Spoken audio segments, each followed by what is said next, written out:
மகிழ்ச்சியின் சத்தம் வழங்கும் அனுதின தேவமன்னா. Voice of Joy presents Daily Manna by Reverend A. Benedict.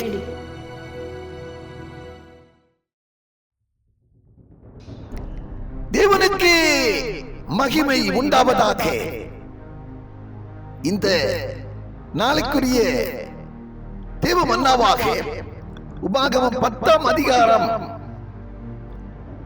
12-13 வார்த்தைகள். இப்பொழுதும் இஸ்ரவேலே, நீ உன் தேவனாகிய கர்த்தருக்கு பயந்து அவர் வழிகளிலெல்லாம் நடந்து அவரிடத்தில் அன்பு கூர்ந்து உன் முழு இருதயத்தோடும் முழு ஆத்மாவோடும் உன் தேவனாகிய கர்த்தரை சேவித்து நான் இன்று உனக்கு கற்பிக்கிற கர்த்தருடைய கற்பனைகளையும் அவருடைய கட்டளைகளையும் உனக்கு நன்மை உண்டாகும்படி கைக்கொள்ள வேண்டும் என்பதையே அல்லாமல் வேறு எதை உன் தேவனாகிய கர்த்தர் உன்னிடத்தில் கேட்கிறார். இன்றைய நாளைக்குரிய தேவ மன்னாவின் தேவ செய்தியின் தலைப்பு, தேவன் நம்மிடத்தில் எதிர்பார்க்கிற காரியங்கள். எனக்கு அன்பான தேவ ஜனமே, இதே போலத்தான் மீகா 6ஆம் அதிகாரத்திலும் 8ஆம் வசனத்திலே ஆண்டவர் இப்படி சொல்லி இருக்கிறதை நாம் பார்க்கிறோம். மனுஷனே, நன்மை இன்னதென்று உனக்கு அறிவித்திருக்கிறாரே, நீ நியாயம் செய்து அவருடைய இரக்கத்தை சிநேகித்து நீ அவருக்கு முன்பாக மனத்தாழ்மையாய் நடப்பதே அல்லாமல் வேறு எதை உன்னிடத்தில் எதிர்பார்க்கிறார்? அங்கே எதிர்பார்க்கிறார் என்று எழுதப்பட்டிருக்கிறது. எதை உன்னிடத்தில் எதிர்பார்க்கிறார்? இங்கே எழுதப்பட்ட காரியம் வேறு எதை உன்னிடத்தில் கேட்கிறார்? உன்னிடத்தில் இருக்கிற பணத்தை கேட்கவில்லை, உன்னிடத்தில் இருக்கிற உடைமைகளை கேட்கவில்லை, பொன்னையோ வெள்ளியோ கேட்கவில்லை. மாறாக நீ அவருக்கு பயந்து அவருடைய கற்பனைகளை கைக்கொண்டு அவரிடத்தில் அன்பு கூர்ந்து உன் முழு மனதோடு நீ அவருக்கு சேவை செய்ய வேண்டும் என்பதையே உன்னிடத்திலே எதிர்பார்ப்பதாக வார்த்தை சொல்கிறது. அவனை கேட்கிற அருமையான தேவச்சனமே, தேவனுக்கு பயந்து நடக்கிறவர்கள் அவருடைய கற்பனைகளுக்கும் அஞ்சி நடப்பார்கள்.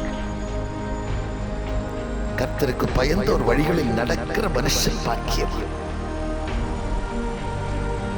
உமக்கு பயந்தவர்களுக்கும் மனுபுத்திரன் முன்பாக உம்மை நம்புகிறவர்களுக்கும் நீர் உண்டு பண்ணி வைத்திருக்கிறபடி நன்மைகள் மிகவும் பெரிதாயிருக்கிறது என்று சொல்லி சங்கீதம் 31ஆம் அதிகாரத்திலே 19ஆம் வசனத்திலே நாங்கள் வாசிக்கிறோம். எனவே என்னை கேட்கிற அருமையான தேவச்சனமே, கர்த்தருக்கு பயந்து கற்பனைகளை கைக்கொண்டு அவரில் உண்மையாய் அன்பு கூர்ந்து முழு மனதோடு அவருக்கு சேவை செய்யுங்கள். பூமியிலே உங்களுடைய வாழ்நாள் நீடித்திருப்பதற்கு, நீங்கள் தீர்க்க ஆயுசுடையவர்களாய் காணப்படுவதற்கு அவருடைய காரியங்களிலே சிந்தையை வையுங்கள். உங்களை இந்த அளவுக்கு அவர் கொண்டு வந்திருக்கிறாரே, அவருக்காக ஏதாவது செய்ய முற்படுங்கள்.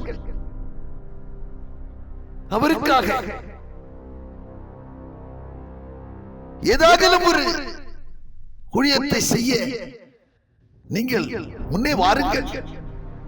அந்தகாரத்தின் இருளிலிருந்து ஆச்சரியமான ஒளியினிடத்துக்கு உங்களை வரவழைத்து கொண்டு வந்தாரே, அவருடைய புண்ணியங்களை அறிவிக்கும்படியாக, அவருடைய நற்செய்தியை பிறருக்கு அறிவிக்கும்படியாக கடந்து வாருங்கள். நீங்கள் நிச்சயம் ஆசீர்வதிக்கப்படுவீர்கள். நிச்சயம் நீங்கள் உயர்ந்த அடைக்கலத்திலே உங்களை ஏறி இருக்க பண்ணுவார். யாக்கோபுடைய சுதந்திரத்தினாலே உங்களை அவர் போஷிப்பார். நீங்கள் கர்த்தருக்குள் எப்போது மனமகிழ்ச்சியாயிருப்பீர்கள். ஜெபம் பண்ணுவோம். பரலோக பிதாவே, நாங்கள் உம்மை துதிக்கிறோம் ஐயா. ஆண்டவரே, நீர் எங்களிடத்திலே எதிர்பார்க்கிற காரியங்கள் உமக்கு பயந்து உம்முடைய கற்பனைகளை கை கொண்டு நடக்கவும், உம்மிடத்திலே அன்பு கூறுகிறவர்களாகவும், உமக்கு சேவை செய்கிறவர்களாகவும் பூமியிலே எங்களுடைய வாழ்நாள் நீடித்திருப்பதற்கு ஆண்டவரே, எங்களிடத்திலே இந்த காரியங்களை நீர் எதிர்பார்க்கிறீரப்பா.